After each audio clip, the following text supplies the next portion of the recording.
like listening to sad songs anymore. I used to love listening to sad songs. Like when I'm going through a heartbreak, I am hurt, I'm in pain, I go and I listen to sad songs.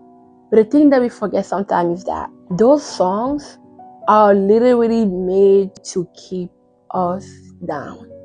When you are sad and you're listening to a sad song, or romantic song, but that are a little bit toxic, those songs literally keep you in the cycle of sadness. So when I'm sad, I listen to gospel music. When I'm sad, listening to music that remind me of who my Father is and how much He loved me. Because those songs uplift me. Those songs remind me that there's something good. Those songs remind me that I serve a good God who will never forsake me, who will always put me first, who even if I'm going through tough time, challenges in life, He will always find a way to get me through. So now, sad song, not my gig anymore.